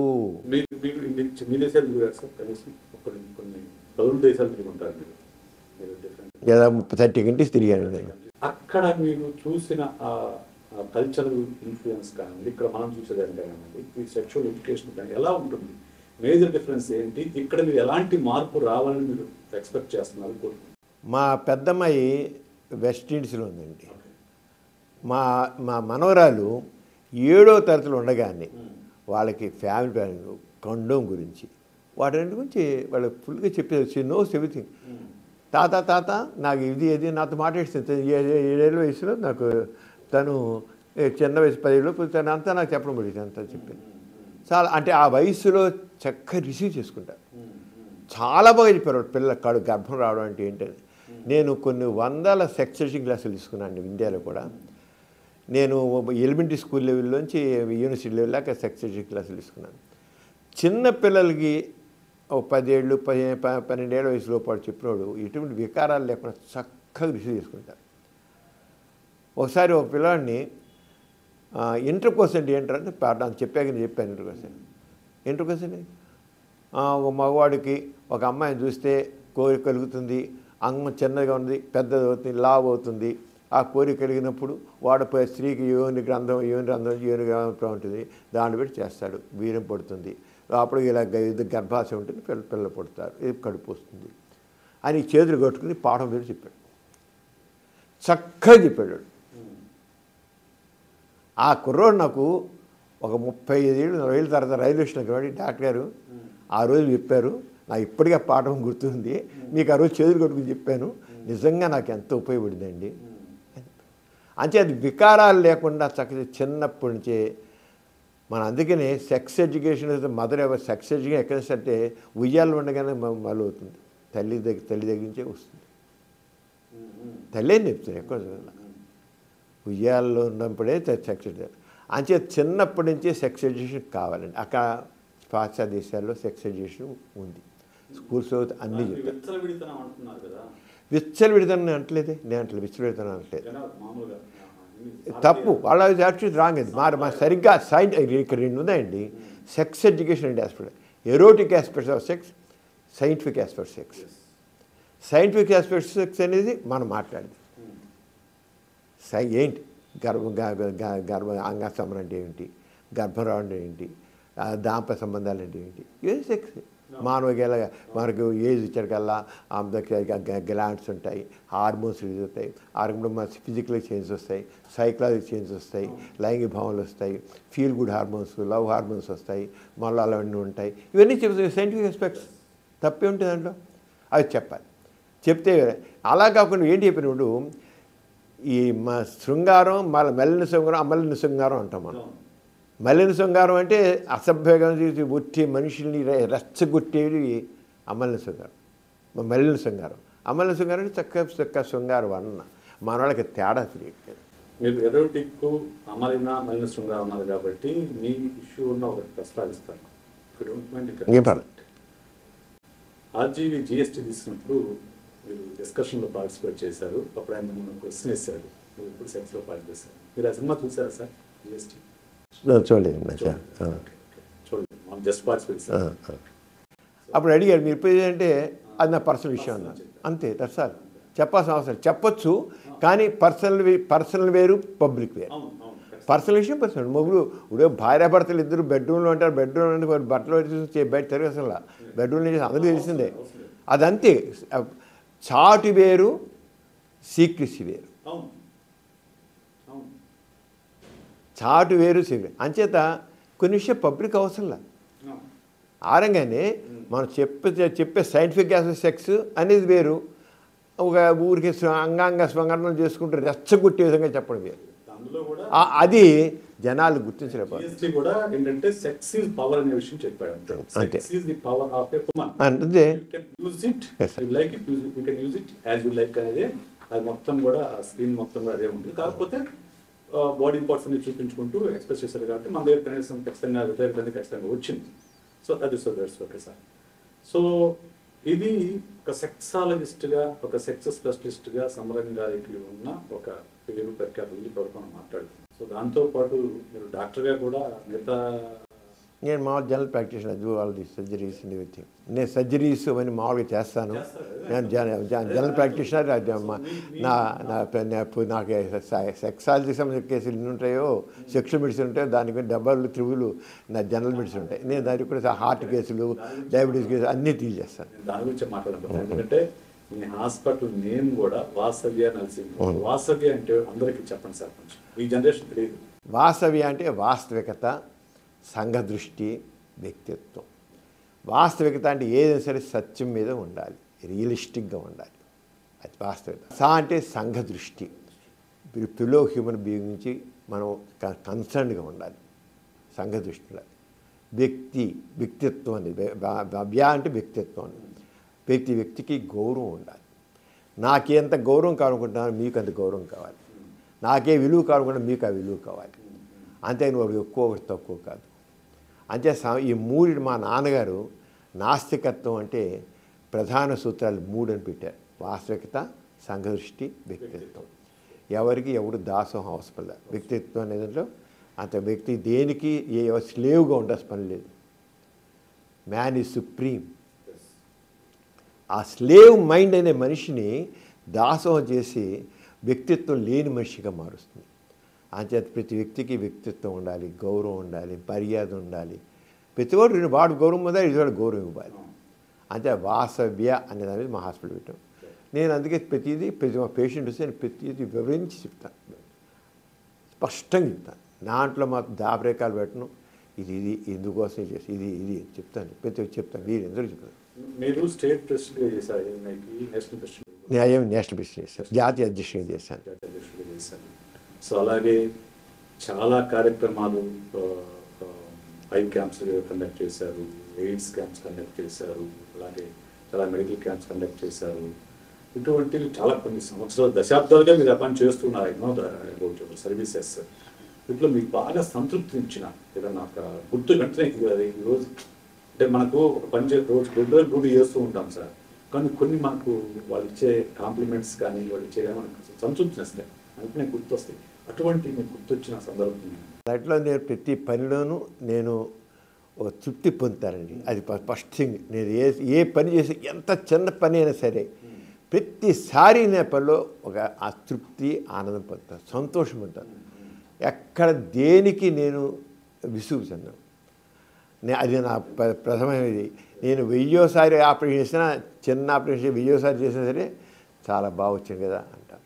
మనకు వచ్చింది కదా తృప్తి ఉంది. అంటే ప్రతిదీ పర్ఫెక్ట్గా మనం చేయాలి, ఏది ఈజీగా చేయకూడదు. నేను కరోనా టైంలో అందరూ హాస్పిటల్స్ మూసారు. ఓ డబ్బులు రెండో సెకండ్ ఫేజ్ వచ్చేగల కొంతమంది లక్షలు సంపాదించారు. నేను మాత్రం కరోనా టైంలో ఒక్క నయపైస కూడా పుచ్చుకోకుండా కొన్ని వేల మందికి ఉచితంగా ట్రీట్మెంట్ చేశాను కోవిడ్ టైంలో. ఆ టైంలో మా చెల్లెలు కరోనా వచ్చి చనిపోయిన సొంత చెల్లెలు చనిపోయింది. అయినప్పుడు కూడా ఈ మామూలుగా మైగ్రెంట్ లేబర్స్ వాళ్ళ దగ్గర రోజు వెళ్ళారు, చూసి వీళ్ళు మందులు ఇచ్చి ఎలా చేసి గవర్నమెంట్ హాస్పిటల్ చేసి ఇక్కడ పేషెంట్ని హాస్పిటల్ పెట్టుకుని వీళ్ళందరికీ ఆక్సిజన్ పెడుతూ చేసి సీరియస్గా పంపించాక వెళ్ళి చూసి అలా చేశాను. నేను రెడ్ క్రాస్ కూడా డిస్ట్రిక్ట్ చైర్మన్ ఉన్నాను. రెడ్ క్రాస్ డిస్ట్రిక్ట్ 150,000 మందికి మెడిసిన్ కిట్స్ ఇచ్చాను. అంటే రెడ్ క్రాస్ ఉన్నాను, చాలామంది జనాలందరూ హెల్ప్ చేశారు. నేను నా సొంత నమ్మకాన్ని చేశాను. ఏమాత్రం ఎక్స్పెక్ట్ చేయకుండా నాకు ప్రెసిడెంట్ ఆఫ్ ఇండియా నాకు గోల్డ్ మెడల్ ఇచ్చారు. మొన్న July 17th I got gold medal from the hands of God. ఒక రకంగా చేశాను, అసలు ఎక్స్పెక్ట్ చేయలే. అలాగే అంతకంటే ముఖ్యం అదేమో కోవిడ్ టైంలోనే చేసిన దానికి ఇచ్చారు. మన November 1st ఏపీ గవర్నమెంట్ నాకు లైఫ్ టైం అచీవ్మెంట్ అవార్డు ఇచ్చారు. దాంట్లో వాళ్ళు మెన్షన్ చేసింది ఏంటంటే ఎవ్వరూ చెప్పడానికి జంకుతునే విషయాన్ని ఆ సెక్సీ లైంగిక విజ్ఞానాన్ని తీసుకుని లైంగిక విజ్ఞానాన్ని కోసం ఎంతో కృషి చేశారు, అపోహలు తొలగించారు, ఎంతమందో జీవితాలు వెలుగు నింపారు, అలాంటి సంఘ సంస్కర్త అని చెప్పి నాకు government Andhra Pradesh life time achievement ఇవ్వాలి. తృప్తి అయితే తృప్తిగా నాకు నేను పెద్దాన్ని తృప్తి పొందుతాను కూడా ఎక్కువనే కదా, కొన్ని ఆథెంటిక్గా గవర్నమెంట్ సైడ్ నుంచి ఒక పెద్ద రికగ్నిషన్స్ అని చెప్పచ్చు. చేసిన సేవలకి పద్మశ్రీ ఎప్పుడు ఎక్స్పెక్ట్ చేయలేదు. నాకు ఇవి కూడా నేను ఎక్స్పెక్ట్ చేయకుండా వచ్చాయి కదా. నేను ఇవి కూడా నేను ఎక్స్పెక్ట్ చేయలేదు. లైఫ్ టైం అచీవ్మెంట్ కూడా నేను మాత్రం ఎక్స్పెక్ట్ చేయలేదు. మా కలెక్టర్ గారు ఫోన్ చేసి నీకు వచ్చిందని చెప్పారు. నేను ఎప్పుడు చేయను. నాకు అసలు అవార్డుల కోసం నేను ఏనాడు ప్రయత్నం చేయను. అది నా యొక్క ప్రిన్సిపల్ అంతే. నేను ఈ పద్మశ్రీలు అసలు చేయను. నాకు లేదు. నాకు ఒక్కటేనండి జీవితంలో నేను అనుకుంది అంటే పాజిటివ్గా ఆలోచించాలి. ఎప్పుడు పాజిటివ్గా ఉంచాలి. తోటివాడికి వీరెంతో సేవ చేస్తూ అందరూ ఆనందం పొందాలి. వాడు హ్యాపీగా ఉంటే నువ్వు హ్యాపీగా ఉండాలి. వాడు హ్యాపీగా లేకపోతే నువ్వు హ్యాపీగా ఉన్నా అది అర్థం లేదు. అదే నాకు ప్రిన్సిపల్ మాట. మా నాన్నగారి నుంచి మాకు నేర్చుకునేదే. నాకు మదర్ తెరీసా, మహాత్మా గాంధీ, మా నాన్నగారి ముగ్గురు నాకు ఎప్పుడూ ఆదర్శప్రాయాలు. మదర్ తెరీసా నుంచి సేవని నేను ఎప్పుడు స్ఫూర్తి ఉంది. ఆమె చేసిన సేవ కళ్ళారా చూశాను. విజయవాడ వచ్చి రోడ్డు పక్కన ఉన్న అనాథలు పట్టుకుని లేపి తీసుకెళ్ళి ఆగా నిర్మల హృదయాలు పట్టుకొని చేసి చూశాను, కళ్ళ చూశాను. నాన్నగారి ప్రస్తావన వచ్చింది కాబట్టి ఇప్పుడు మనం కొంచెం సేపు దీని గురించి మాట్లాడుతుంది. ఎందుకంటే ఒక జనరేషన్లో ఆదర్శ భావాలు ఎక్కువగా ఉండేవి. ఓకే, నాస్తికత్వం ఒక ఉద్యమంలాగా తీసుకెళ్ళారు గోరా. ఓకే, నేను ఇంకా కొంతమంది పేరు చివర గోరాన్ని పెట్టుకోవడం కూడా చూశాను. ఇంటి పేరు కాకుండా గోరాన్ని పెట్టుకోవడం అంతగా ఇన్ఫ్లుయెన్స్ చేశారు. కానీ ఈ రోజు ఉన్న జనరేషన్ చూస్తుంటే ఇప్పుడు మతం కులం విస్తృతంగా వ్యాపించి అసలు ప్రభుత్వాలు పార్టీలే మతాన్ని ఒక సాధనంగా చేసుకుంటున్న పరిస్థితిలో మనం కనిపిస్తుంది. అంటే మనము ప్రోగ్రెస్లో డిప్రెస్గా అవుతాం అనిపిస్తుంది. సమాజం కూడా డిప్రెస్ అవుతాం అనిపిస్తుంది. ఈ నేపథ్యంలో గోరా గారి గురించి ఖచ్చితంగా తెలుసుకోవాల్సిన అవసరం ఉంది ఈ జనరేషన్కి. కొంచెం నాన్నగారి గురించి మదర్ సరస్వతి గోరా గారి గురించి అసలు వాళ్ళు ఏ నేపథ్యం ఏంటి, వాళ్ళకి అసలు ఎవ్వరూ ఊహించని రోజుల్లో ఈ నాస్తికత్వం అనే దాన్ని ఒకదాన్ని తీసుకొని అసలు ఎలా స్టార్ట్ చేశారు. మీ అందరికీ పేర్లు కూడా విచిత్ర పేర్లు పెట్టారు. వాటి గురించి కొంచెం మన ప్రేక్షకులు చెప్తే ఈ జనరేషన్ కొంచెం బాగుంటుంది. నాన్నగారు అఫ్కోర్స్ సైన్స్ గ్రాడ్యుయేట్ అండి, బయాలజీ చేశారు. ఆయన బయాలజీ ప్రొఫెసర్గా ఉండేవారు. ఆయన మొట్టమొదటి పెద్దాన్ని ఎందుకు ఏమిటి ఎలా అని అది మొట్టమొదటి ఉంది ఆయనకి. లాజిక్ ప్రతిదీ సైంటిఫిక్ ఆలోచన, శాస్త్రీయ విజ్ఞానం, శాస్త్రీయ దృక్పథం అటువంటి ఉండేది. పెద్దాన్ని ఒక గ్రహణం వచ్చింది. గ్రహణం రోజు అందరూ ఏదో అందరూ గర్భిణీ స్త్రీలు ఇళ్లలో ఉండాలి, బయటకు వస్తే ఏదో అవుతుంది. సైన్స్ చదువుకున్నారు, గ్రహణం వస్తుంది. ఆయన చదువుకున్నారు, గ్రహణం ఏంటో తెలుసు, ఎలా ఉంది ఏంటో గ్రహణం, ఈ గ్రహణం మురి మీనింగ్లెస్, ఇళ్లలో ఉన్న అర్థం లేనిది. మా అమ్మ గర్భిణి ఫస్ట్ డే ఉంది, కొలంబోలో ఉన్నారు. అక్కడ బుద్ధిస్టులు క్రిస్టియన్స్ వాళ్ళందరూ బయట తిరుగుతున్నారు గ్రహణంలో, హిందువులు మాత్రం ఉన్నారు. నాన్నగారు చెప్పారు, మరి వాళ్ళందరూ చేస్తారు, ఏంటి దీంట్లో గ్రహణం అంటే ఇలా మామూలుగా సూర్యుని చుట్టూ భూమి చుట్టూ చంద్రుడు తిరుగుతుంటాడు, సూర్యుడికి భూమికి మధ్య చంద్రుడు అడ్డం వస్తే సూర్యగ్రహణం వస్తుంది, అంతే గ్రహణం. ఇది గ్రహణం అంటే అలా అడ్డు వచ్చినప్పుడు ఒక ఏకకక్షలో వచ్చినప్పుడు జరుగుతాయి నేను అని ఇలా చెప్తే నన్ను ఒప్పుకుంది. నాగా ప్రతి అర్థం చక్కగా చెప్తాను. నాగా చేసే చక్కగా మా పెద్దకే ఎటువంటి గ్రహణం ఏమో శుభ్రంగా ఇప్పటికీ 90 సంవత్సరాలు మా పెద్దక్కకి మనోరమ అని పెడతాను. మొట్టమొదటి నాన్నగారి స్నేహితులు పెట్టారు పేరు, ఫస్ట్ చైల్డ్కి కొలంబోలో కూడా మనోరమ అని నాన్నగారి ఫ్రెండ్స్ పెట్టారు పేరు. తర్వాత అక్కడి నుంచి నాన్నగారు చేశారంటే ఇంకా ఆలోచించి చదివారు బాగా, ఏమిటి ఇవన్నీ ఇలాగేంటి, ఈ మతాలు ఏంటి, కులాలు ఏంటి, ఇదంతా ఏమిటి అనేది. అక్కడి నుంచి నాన్నగారి జంధ్యం, ఈ కులాలేంటి, ఈ జంధ్యం నాన్నగారు వేసారంటే పరమ సనాతన కుటుంబంలో పుట్టారు మా నాన్నగారు. మా తాతగారు మహాదేవ శంభో అని గోపరాజు వెంకట సుబ్బారావు గారు, కానీ మహాదేవ శంభో ఆయన పెద్ద శివభక్తులు. ఆయన 70 పైగా శివరాత్రులు చేశారు, చాలా గొప్ప చేశారు. ఆయన శివతాండం చేస్తే దద్దరిల్లా చేసేవాడు. ఆయనకి అనేక వందల మంది భక్తులు ఉండేవాళ్ళు. నాన్నగారు మరి అలా మొట్టమొదటి ఈయన కూడా శివతాండం చేసిన వాళ్ళే. అలాంటి వాళ్ళు ఏంటి ఇదంతాను ఇలాగనుకున్నారు. అక్కడి నుంచి ఎప్పుడైతే కొంచెం యోగాంతం ఉంటారో నాన్న తిరగబడి చేసి నాన్నగారు జంజం తీసివేశారు. తీసేగానే మా తాతగారు ఇంట్లో పంపించారు. నేను ఈ కులాలు ఇవన్నీ మా కల్పితాలు, ఈ డిఫరెన్స్ అగ్రకుల సూర్యుడు ఒప్పుకొని నేను అని చెప్పేసి అంటే తీసేస్తే నా తాతగారి ఇంటికి పంపున్నారు. 6 నెలల మా మొదటి చెల్ల బిడ్డని ఎంటేసుకుని నాన్నగారు బయటకు వచ్చారు. రాగానే అదే టైంలో ఆ పిఆర్ కాలేజీలో లెక్చరర్గా పనిచేస్తుంటే అప్పుడు ఒక రాతపత్రిక ఉండేది.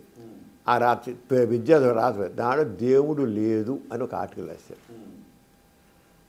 అది బ్రహ్మ సమాజం పేపర్. అది దాంట్లో బ్రహ్మ సమాజం కాలేజీ అది. ఆ బ్రహ్మ సమాజం కాలేజీలోనే నాన్నగారు ఒక రాతపత్రుడు దేవుడు లేదు, దేవుడేదో భావం, దేవుడు మగాడేదో ఆడలేదు, దేవుడేదో ఒక అభిప్రాయం, అది దేవుడు లేదు అని రాశారు. రాసరికల్లా వాళ్ళు ఉద్యోగం తీశారు. తాతగారు ఇంట్లో పంపించారు. ఇక ఉద్యోగం ఊడిపోయింది. ఆ పిల్లలు వేసుకుని బయటకు వచ్చి ఒక స్నేహితులు ఇంటి మీద గడప మీద కూర్చున్నారు. అక్కడి నుంచి హరిజనవాడలోకి వెళ్ళారు.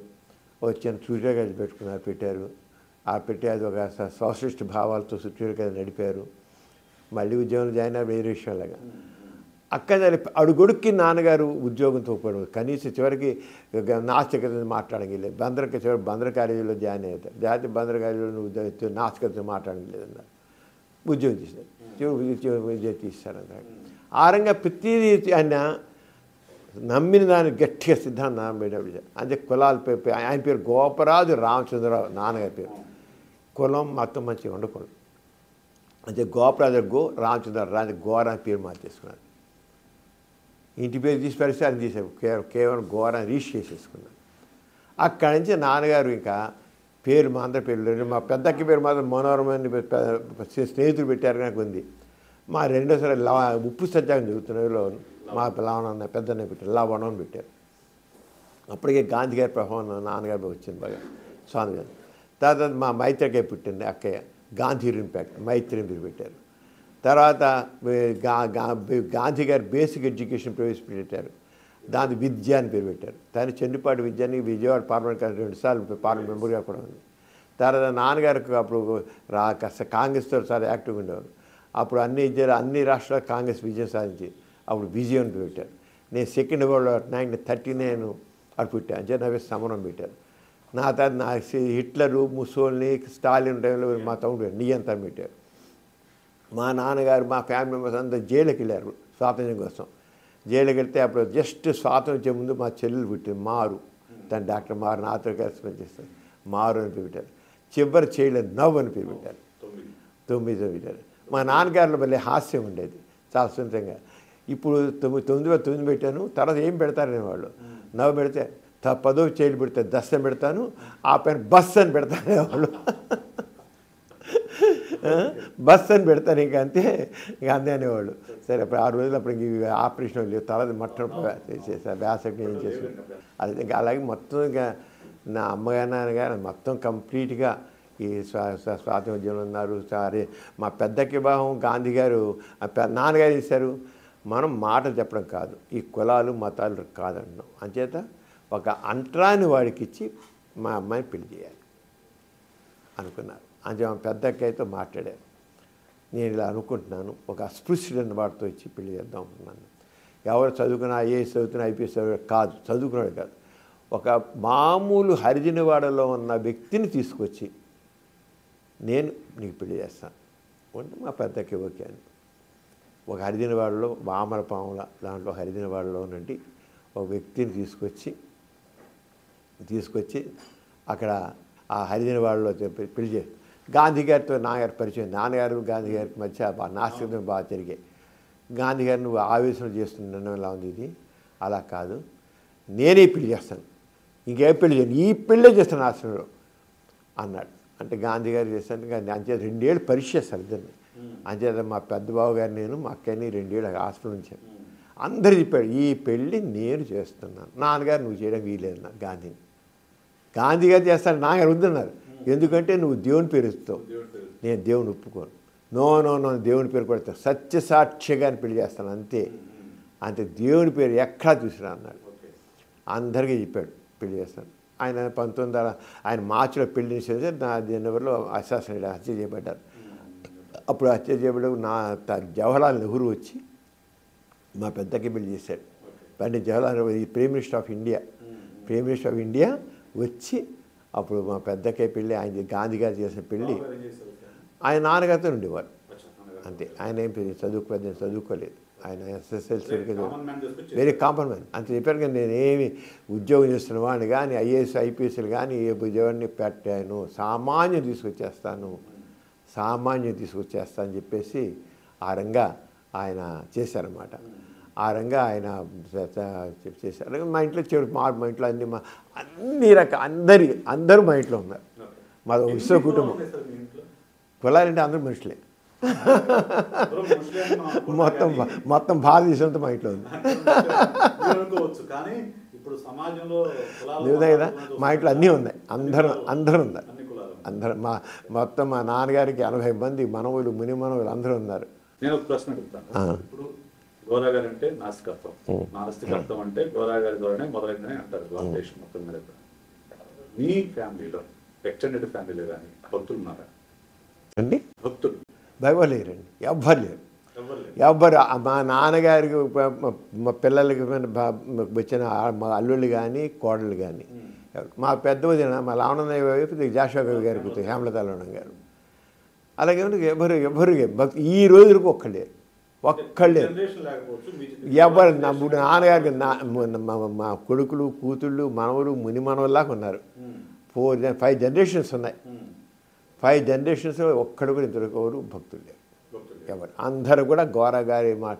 ఎందుకంటే నాస్తికత్వం అనేది ప్రాక్టికల్, మానవతావాదం మనిషి విలువ ఇచ్చేది, మనిషికి గౌరవం ఇచ్చేది. అంచేత అసలు నాస్తికుడు అయిన వాడు ఎవడు కూడా నిజంగా నాస్తికుడు అయితే మాత్రం ఎవడు ఆస్తికుడు అవలేడు.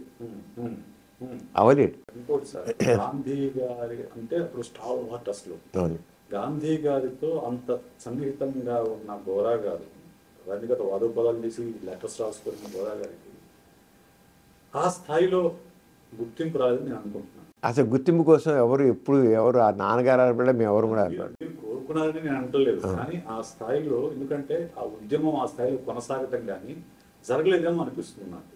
నాస్తికత్వ ఉద్యమం తర్వాత అండి అంటే ఒక వ్యక్తి యొక్క వ్యక్తిత్వం అందరూ అంత వ్యక్తిత్వం అనేది అంత టాలెంట్ లేకపోవచ్చు.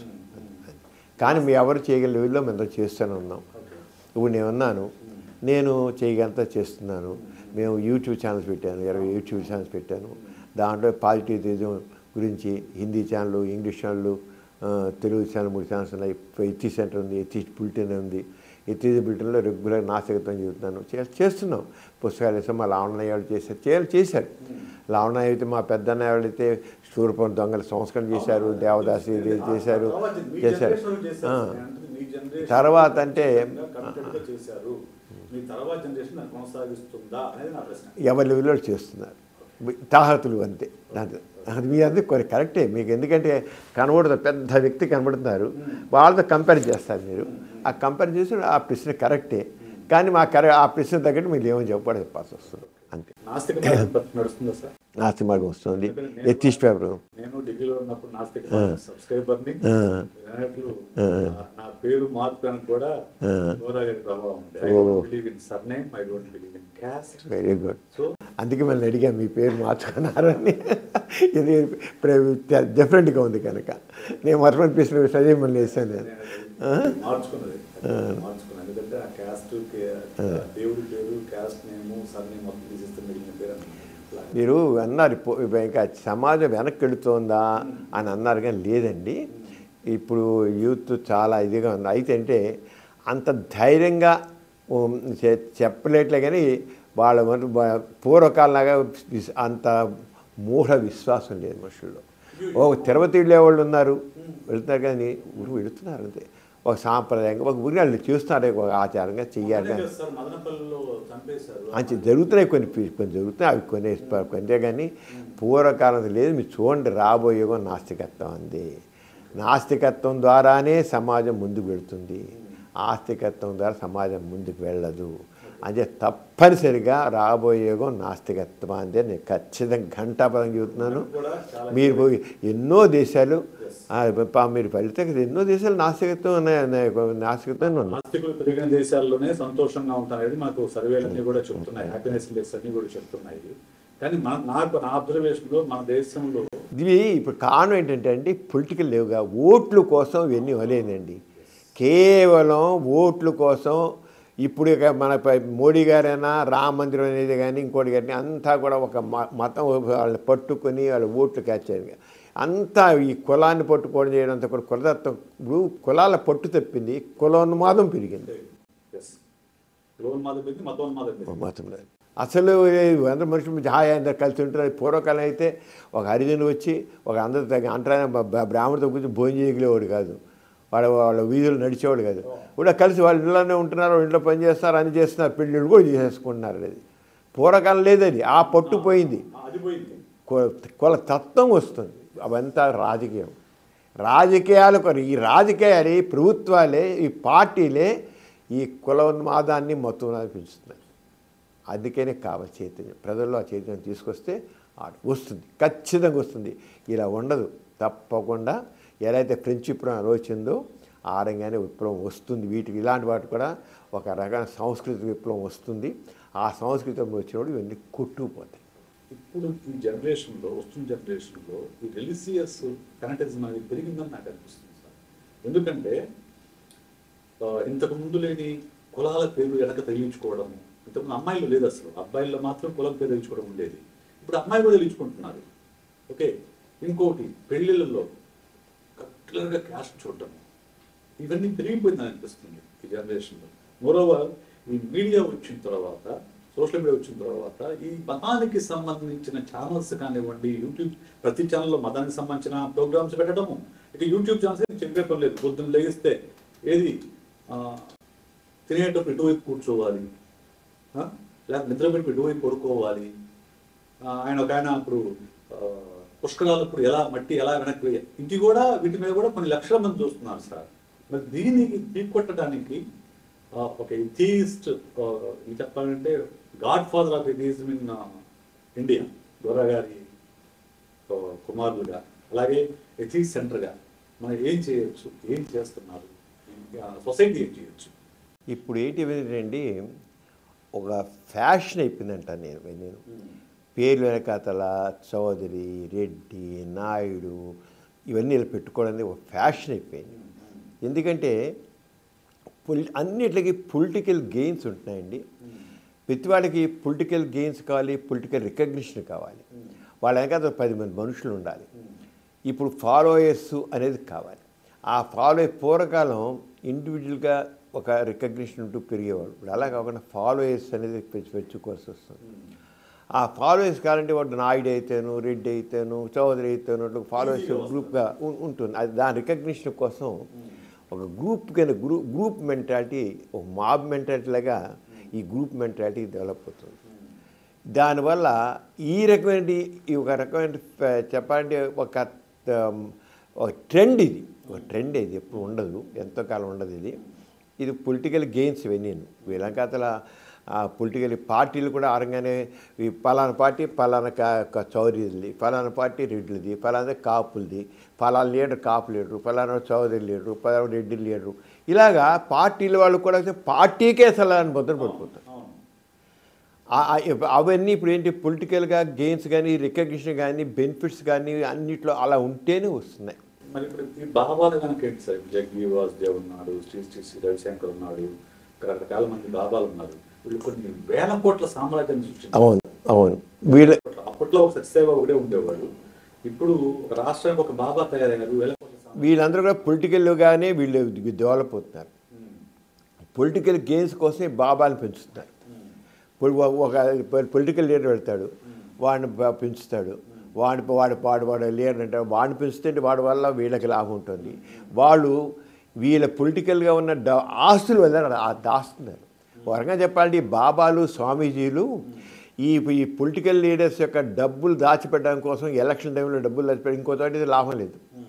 వాళ్ళ కోట్లు ధనం దాచిపెట్టి వీళ్ళు చెప్పాలంటే ఒక రకంగా చెప్పి నిజమైన ఒక ధార్మిక ప్రచారం కాదంట. నేనైతే దొంగ స్వాములు వారు వీళ్ళందరూ పొలిటికల్గా వాళ్ళు ఆ లీడర్ ఏమో ఆ పార్టీ వాడో, ఆ లీడర్ వాడో, లేదా టీము వాడు మినిస్టరో వీడిని పెంచుతున్నాడు, వాడికి వీడు అందుతుంటున్నాడు.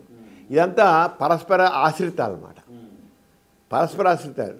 స్వామీజీ వల్ల ఏమో ఆ మినిస్టర్ వల్ల స్వామీజీ ఆరంగా పరస్పర గెలిచి వాడు సామ్రాజ్యాలు నిర్మిస్తున్నారు. వాళ్ళు వీళ్ళు నిస్వార్థంగా చేయట్లేదు. వెనకాత మీరు వెనకాత తీస్తే చాలా వీళ్ళ వెనకాల గూఢాచారాలు చాలా ఉన్నాయి.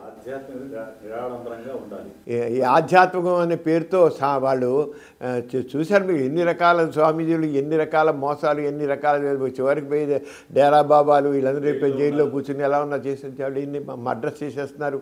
ఎన్ని చేస్తే వాళ్ళ సామ్రాజ్యాలు నిలబెట్టడం కోసం వెనకాల పొలిటికల్ సపోర్ట్ వీళ్ళందరికీ. అంతే పూర్వకాలంలాగా అనుకోవడం లేదు. అది ఇప్పుడుంది అంతా పొలిటికల్ అండి, పొలిటికల్ గెయిన్స్, రాజకీయమైన ఇవన్నీ కూడా అంతే. వీళ్ళు మామూలుగా ఇళ్ళలో డబ్బులు దాచుకుంటే గొడవలు వస్తాయని చెప్పి వీళ్ళందరూ పెట్టేసి వీళ్ళు ఆశ పెట్టి ఎకరాలు వీళ్ళు పెట్టేసి చేస్తున్నారు. పొలిటికల్ గేమ్ ఒకటి పక్కన పెడితే సార్, నాకు ఆశ్చర్యకరమైన విషయం ఏంటంటే ఇప్పుడు జగ్గి వాసుదేవ్ కానివ్వండి, స్వామి నిత్యానంద, ఇటువంటి వాళ్ళకు చదువుకున్న వాళ్ళు, సాఫ్ట్వేర్ ఇంజనీర్లు, డాక్టర్లు, వీళ్ళు కూడా పోయి వాళ్ళకి అనుచరులుగా చేరి వాళ్ళ కనుక భజన చేయడం, వాళ్ళు చెప్పింది పరమసత్యం అని నమ్మడం చాలా ఆశ్చర్యంగా అనిపిస్తుంది. వీళ్ళు నిజంగా నమ్ముతున్నా అనుకోవట్లేదండి. ఏ పుట్లో ఏ పాము ఉందో, ఏం పోయింది వాళ్ళ నమస్కారం పెడితే ఏం పోయింది, వాడికి వచ్చి పూజ చేస్తే ఏం పోయింది, మనకి అలా ఏ పుట్లో ఏ పాము ఉందో అన్న దీంట్లో వీళ్ళు అందిస్తున్నారండి. అంటే తన మీద తనకు నమ్మకం లేనివాడు. ఇప్పుడు వీళ్ళు ఉన్నవాళ్ళు ఎవరు కూడాను ఒక వ్యక్తిత్వం ఉన్న మనుషులు కాదు. అలాగా ఒక కుక్క గొడుగులాగా అంటారు, అలాగ వచ్చేసి పైకి వచ్చేసేసి పైకి వచ్చేసి వాళ్ళ వ్యక్తిత్వం నిలబడడం కోసం వీళ్ళు పంట తీసుకుంటారు. నిజంగా వ్యక్తిత్వం ఉన్న మనుషులు వీళ్ళెవరు అవసరంలా. నిజంగా వ్యక్తిత్వం లేదు వీళ్ళకి. వాళ్ళు ఏదో గాలిపాటును వచ్చేసారు. వీళ్ళంతే గాలిపాటును వచ్చేసి వీళ్ళ అండ తీసుకుని ఎదుగుతారు. వాళ్ళు తెలుసు మనకేం లేదని. ఒట్టి దాంభికం ఇదంతా. నిజమైన వర్తన మనుషులు కాదు వీళ్ళు. ఆ డాంబికంతో ఉండి వీళ్ళందరూ గెయిన్ చేసుకుని వాళ్ళ ఆస్తులు నిలబెట్టుకున్నారు, వాళ్ళ పదవులు నిలబెట్టుకున్నారు, వాళ్ళ హోదాలు నిలబెట్టుకుంటున్నారు, అవన్నీ నిలబెట్టుకున్నారు. అందుకని వీళ్ళందరూ వస్తున్నారు. ఈ స్వామీజీలు కానీ, ఆశ్రమాలు కానీ ఇవన్నీ అందుకని ఉంటున్నాయి. అందుకు ఇవన్నీ కూలిపోతాయి, ఎంతకాలం ఉండవండి. జనాలు చైతన్యం అవుతున్నారు. ఈ ఊరికే పైన షోయే తప్ప ఏం కాదు. జనాలు బాగా అర్థమవుతుంది. ఏముండవే నేను ఇప్పుడు చూస్తున్నారు రాజ్యాలు ప్రభుత్వాలు ఎలా కూలిపోతున్నాయో. ఇవాళ చాలా గొప్ప ఉండే రెండు రోజులు కూలిపోతున్నాయి. ఎందుకు మరి నిజంగా వాళ్ళు గొప్ప ఉంటే ఎందుకు పోతాయి? అంచేత అదేం లేదు. ఇవన్నీ కూడా నిజమైన ఒక రకమైన సైద్ధాంతిక భావజాలంతో వాటి ఒక బేస్ ఉండి వచ్చినవి కాదు. ఇవన్నీ కూడా అలాంటివి. ఏ ఒకటి కూడా సరిగ్గా లేదు. అంచేత ఇవన్నీ ఒకటి వాపే కానీ బలుపు కాదు అంటాను నేను. ఒకటి వాపే బలుపు కాదు. మీరు పాలిటిక్స్ ప్రస్తావన చేసుకొచ్చారు కాబట్టి ఇంతకుముందు నాకు ఎంత పాలిటిక్స్లో భాగంగానే జరుగుతుందని చెప్పారు. సో మీ సిస్టర్ కూడా ఇక్కడ విజయవాడ పార్లమెంట్ సభ్యులుగా పనిచేశారు కనపడి. అవునండి. సో మీరు కూడా ప్రజారాజ్యంలో కాలు చేశాను. అవునండి. ఎందుకు మీరు రాజకీయాల్లోకి ఎందుకు రావాలనిపించింది? రాజకీయాలకు ఎందుకు వెనక్కి తప్పు? చిరంజీవి గారు మొట్టమొదట ఆయన బ్లడ్ బ్యాంక్ పెట్టేప్పుడు, అలాగే ఐ బ్యాంక్ పెట్టేప్పుడు ఏం చేశారంటే, నేను ఒక స్వేచ్ఛాగ్ర ఐ బ్యాంక్ పెట్టి చేస్తున్నాను, నాకు అనుభవం ఉంది కనుక ఆయన అన్నట్టే నువ్వు వచ్చి కాస్త మాకు సహాయం చేయాలి, కోఆర్డినేటర్గా ఉండు చేయంటే, చిరంజీవి గారిని నేను చాలా దగ్గరగా చూశానండి. ఆయన ఇండివిజువల్గా చాలా మంచివాడండి. అప్పటికి ఇప్పటికీ చాలా మంచివాడు, చాలా మంచివాడు. కానీ ఒక నిలదొక్కుని ఉండగలిగే సామర్థ్యం అంత లేదు ఆయనకి. అది లేదు. వ్యక్తిత్వం అంటే స్ట్రాంగ్గా నిలబడిస్తారు. చాలా మంచి ఇండివిజువల్గా మనసు ప్రకారం మంచి మనసు ఉన్న వ్యక్తి. నేను కదా ఆయనకి ఇప్పటికీ నేను ఆ విషయంలో ఏమాతాను. చాలా మంచివాడు. అంచేత ఆయన చూసి నేను మీరు రాజకీయాలకు వస్తే మీలాంటి మంచి మనుషులు, ఆయన నాతో మాట్లాడు ఈ కులాలేంటి మతాలేంటి ఇవన్నీ ఏంటి ఇలా మాట్లాడారు. ఇలాగే ఉండేవి. నిజంగా అలాగే మాట్లాడు. నిజంగా ఆయన కపటంగా మాట్లాడు. నిజంగానే మాట్లాడాడు. అప్పటికి అలాగే మాట్లాడతాడు. అలాగే మాట నిజంగా అనుకున్నా నేను ఉండాలని చెప్పి నేను కూడా ఒక ప్రజారాజ్యం పార్టీ పెట్ట విషయంలో ఎంకరేజ్ చేసిన వాళ్ళని నేను ఒకరిని చేశాను. బాగా తిరిగాను ఆయన కోసం. చాలా తిరిగాను. నేను మిత్రులు చాలా చేశాం. తిరిగిన తర్వాత నేను ఉన్న కొద్ది చూస్తే దాంట్లో తక్కిన వాళ్ళని చేరిపోయి దానికి ఒక కులాన్ని సమయం పార్టీలా చేసేసారు. చివరికి ఎంతవరకు వెళ్ళిపోయారంటే వాళ్ళు చాలామంది నన్ను కూడా నాయుడు గారు అని పిలవమని ఉంటారు. వాళ్ళ పార్టీని ఒక కులానికి ఆపాదించడమే కాకుండా దాంట్లో ఉన్న వ్యక్తులు కూడా నాయుడు గారే అని నన్ను నాయుడు గారు పిలిచారు. నాయనో ఇదంతా ఇంత మనం ఏ కులం లేని మతం లేని మానవులంతా ఒకటి అనుకోవడం, ఒక నాయుడు అని పిలిపించుకోవడం ఏంటి? నాయుడు నాకేం లేదండి, నాకేం కులం లేదు మతం లేదు, నేను మనిషిని నేను అంతే అంటే నాయుడు గారు ఉంటుండేవాళ్ళు. అలా ఒక అమెరికా ఫోన్ చేసి నాయుడు గారు మన కులంలో మీలాంటి గొప్ప మేధా ఉన్నంత గొప్ప స్టేషన్ ఫోన్ చేసి మాట్లాడి అసలు ఎలా వెళ్ళిపోయాడు సమరం ఏనేంటి నాయుడు. చివరికి ఉన్న కొద్దీ డబ్బు కూడా దాంట్లో చేశాను. చిరంజీవి గారి దగ్గరికి వెళ్ళాను. ఏమండి నేను మీతో ఎంతకాలం ఉన్నదంతా దీనికోసం, కానీ ఇక కులం ప్రాధాన్యత ఉంది, డబ్బు ప్రాధాన్యత ఉంది. చివరికి ఒక ఎమ్మెల్యే ఒక సీట్ ఇవ్వాలన్నా ఎంపీ సీట్ ఇవ్వాలన్నా డబ్బులు అడుగుతున్నారు. ఇది నా దీనికి అంచేది నేను మీరంటే నాకు ఇష్టమే, చాలా ఇష్టం. ఎప్పటికీ మీరంటే నేను అభిమానించే వ్యక్తినే. కానీ మీ చేతిలో కూడా లేదు. ఇప్పుడు మీ దాటిపోయింది, మీ చేతులు కూడా దాటిపోయాయి. ఎవ్వరూ చేయలేరు, మీ చేతులు కూడా దాటిపోయింది. అంచేత నేను మాత్రం తప్పుకుంటున్నాను. ఇక మీ సర్జిద్దుగా చేసుకుని నేను మాత్రం చెప్పి నేను చెప్పేసి ఒక 40 నిమిషాల సేపు ఆయన చెప్పేసి బయటకు వచ్చాను. ఎమ్మెల్సీగా చేశాను. ఎమ్మెల్సీ అక్కడ బాగా డబ్బు ప్రభావాన్ని చూశాను. గ్రాడ్యుయేషన్ కమిటీ దాంట్లో చేశాను. నేను చేస్తే అక్కడ చూశాను మనం ఓటర్స్ డబ్బులు పుచ్చుకుంటున్నారని అనుకుంటున్నాం కానీ గ్రాడ్యుయేట్స్ కూడా డబ్బులు పుచ్చుకున్నారు. నేను వెళితే ప్రతి చోట ఫలానా అయినా మాకు సెల్ ఫోన్ ఇస్తా అన్నాడు, మీకు ఓటు వేయాలి కానీ మీరు ఏమి ఇస్తారు మాకు అని అడిగారు. ఒక ఎంఆర్ఓ ఆఫీస్కి వెళ్తే మాకు ఒక పెద్ద టీవీ కావాలండి, ₹1,00,000 టీవీ కావాలండి. ఒక కాలేజీ క్యాంటీన్ మా క్యాంటీన్లో టీవీ కావాలండి. అందరూ అడిగినాళ్ళే, లేదా డబ్బులు ఇవ్వని అడిగినాడు. ఏమి ఫోన్లో డబ్బులు ఇవ్వని గ్రాడ్యుయేషన్ కాన్స్టిట్యూన్సీలో డబ్బులు వెళ్తున్నారంటే చివరికి నేను సెకండ్ వచ్చాను. నేను మరి 40 మంది క్యాండిడేట్స్ ఉన్నారు, నేను సెకండ్ వచ్చాను దగ్గర. కానీ సెకండ్ ఓటింగ్ ఉంది సార్ సమరం కానీ ఆ డబ్బులు పుచ్చుకున్నారు, డబ్బులు బాగా పుచ్చుకున్నారు. గెలిచిన డబ్బులు బాగా ఇచ్చాడు సార్. సెల్ ఫోన్లు ఇచ్చిన వాళ్ళు మా ఇంటి నిండా సెల్ ఫోన్లు ఇచ్చేసారు. ఇలాగా ఉన్నాయని చెప్పి మాట్లాడు అంటే గ్రాడ్యుయేట్. నేను ఇప్పుడు మీకు చెప్పాలంటే ఇప్పుడు నేను భారత ఎన్నికల కమిషన్ వాడు నేషనల్ ఎలక్షన్ కమిషన్ అని ఈ సంవత్సరం సూపర్ సీనియర్ సిటిజన్ ఐకాన్ కింద పేర్కొంది చేయమంది. నేను వెళ్ళిన చోట చెప్తే మన ఉదాహరణ చాచోడికి వెళ్ళాను.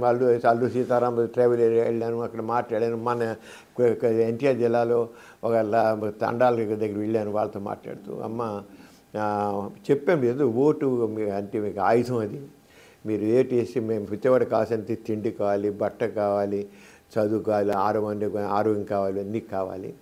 మీరు సరైన అభ్యర్థి ఎన్నుకొని వాళ్ళు అడగండి, పట్టుకోండి. డబ్బులు పుచ్చుకొని మాత్రం ఓటేసి మీకు అధికారం ఉండదండి. డబ్బులు పుచ్చుకొని ఏంటి అడుగుతూ ఉంటారు, డబ్బులు తీసుకోకండి అన్నాడు. అసలు ఒకసారి ఓటేసిన తర్వాత ఎవడు వచ్చి కనబడండి మా దగ్గరికి రాడు. మీరు చెప్పారు మేము డబ్బులు తీసుకుని మానేస్తాం ఓటేస్తాం కొన్ని వేసిన మళ్ళీ రాడు. ఇంకెందుకు అది వచ్చే కాస్త ఆ 1000-2000 వదులుకోవడం దేనికండి, ఆ బట్టలు వదులుకోవడం దేనికండి, ఎట్లా అని రాడు. మీరు చెప్పిన ప్రకారం నేను డబ్బులు పుచ్చుకుంటాం కానీ పుచ్చుకోవడం మానేస్తాం. వాడు రాడు, ఎట్లా అని రాడు. మీరు లాభం వచ్చిన దానికి మళ్ళీ ఎట్లా అని రాడు కదా, మేము పుచ్చుకుంటామండి తప్పేంటి అన్నాడు. ఇంకేం అది ఆన్సర్ లేదు. కానీ అయినా సరే చెప్పాను, లంచం పుచ్చుకోవడం తప్పు, లంచం ఇవ్వడం కూడా అంతే తప్పు. అలాగే మీరు మీకు అధికారం ఇవ్వాలి అనుకుంటున్నారు, మీరు అధికారం కోల్పోతున్నారు. ఓటు ఒక ఆయుధం, మీకు కాసం ఎందుకోవాలని చెప్తున్నాను. తిరుగుతాను. ఆంధ్రప్రదేశ్ ప్రభుత్వం వాలంటీర్స్ వ్యవస్థ ద్వారా ప్రతి గ్రామానికి చేస్తుంది. అది ఎప్పుడు మెచ్చుకుంటారు, బాగానే ఉంది, అది బాగానే ఉంది, అలా కూడా చెప్తున్నారు. కానీ ఇంకా వాళ్ళ కోరికలు చాలా ఉన్నాయి. వాళ్ళకి మాకు మంచినీళ్ళు రావట్లేదు, మా రోడ్లు సరిగా లేవు, మాకు ప్రయాణ సౌకర్యాలు లేవు, బస్సు లేదు. మారుమూల ప్రాంతాల వాళ్ళని ఇవే చెప్తున్నారు, ట్రైబల్ ఏరియాస్ అంతే. అలాగే చదువుకున్న పట్టణాలు ఇంకండి, ఈ పట్టణాల్లో 55%, 65% ఓటింగ్ ఉంది. అక్కడైతే దాదాపు గ్రామీణ ప్రాంతాలు 80% ఓటేస్తున్నారు. ఇక్కడ వచ్చే 55%, 60% మాటలు చెప్పేవాళ్ళు కానీ ఓట్లు లేరు కదండి. సెక్స్ స్పెషలిస్ట్గా అందరికీ తెలుసు, సుపరిచితులు.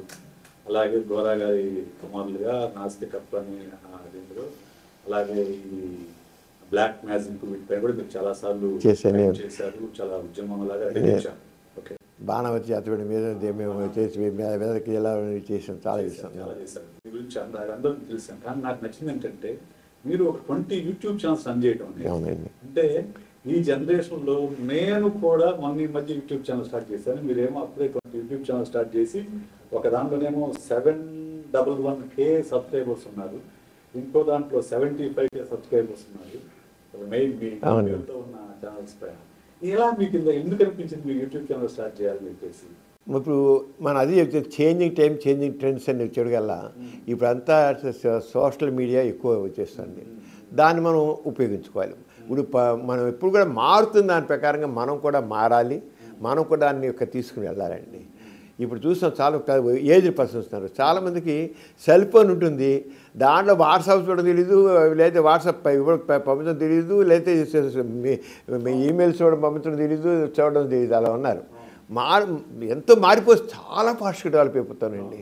ఇంత దాన్ని మాత్రం ప్రతివాళ్ళు ఆ డెవలప్ అవుతున్నట్టు దాంతో సైన్స్తో పాటు ఆ యుగంతో పాటు మనం కూడా వెళ్ళాలి, ఎదగాలి తప్పకుండా. అందుకే నేను మా ఎథిక్స్ సెంటర్లో మన ఫిబ్రవరి 28న గోరా టెక్నో హబ్ అని పెట్టాను. దాంట్లో లేటెస్ట్ డెవలపింగ్ టెక్నాలజీని అంతా చెప్పారు, తెలియాలి ప్రతి వాళ్ళకని. మీరు రోబోట్ టెక్నాలజీ వచ్చేస్తుంది, నానో టెక్నాలజీ, క్వాంటమ్ టెక్నాలజీ వచ్చేసింది, తర్వాత ఆర్టిఫిషియల్ ఇంటెలిజెన్స్ వచ్చేసింది, డ్రోన్స్ వచ్చేసింది, ఇలా ఎన్ని ఇంత మంది అవన్నీ పెట్టాను. అవన్నీ మొత్తం కాబట్టి మంది చేస్తున్నాం. మన కలెక్టర్గా చేత ఇనాగ్రేట్ చేయించాను. ఆయన వర్కింగ్ మోడల్స్ పెడుతున్నాను. నేను ప్రతి వాళ్ళు చదువుకున్న ఎవరైనా బతుకోవచ్చు కాదు. కానీ డెవలపింగ్ సైన్స్ని మన ఎందుకంటే సైన్స్ ఏమైనా ఇప్పుడు మనం నడిపించేదంట, సైంటిఫిక్ నాలెడ్జ్ కావాలి, సైంటిఫిక్ టెక్నాలజీ కావాలి.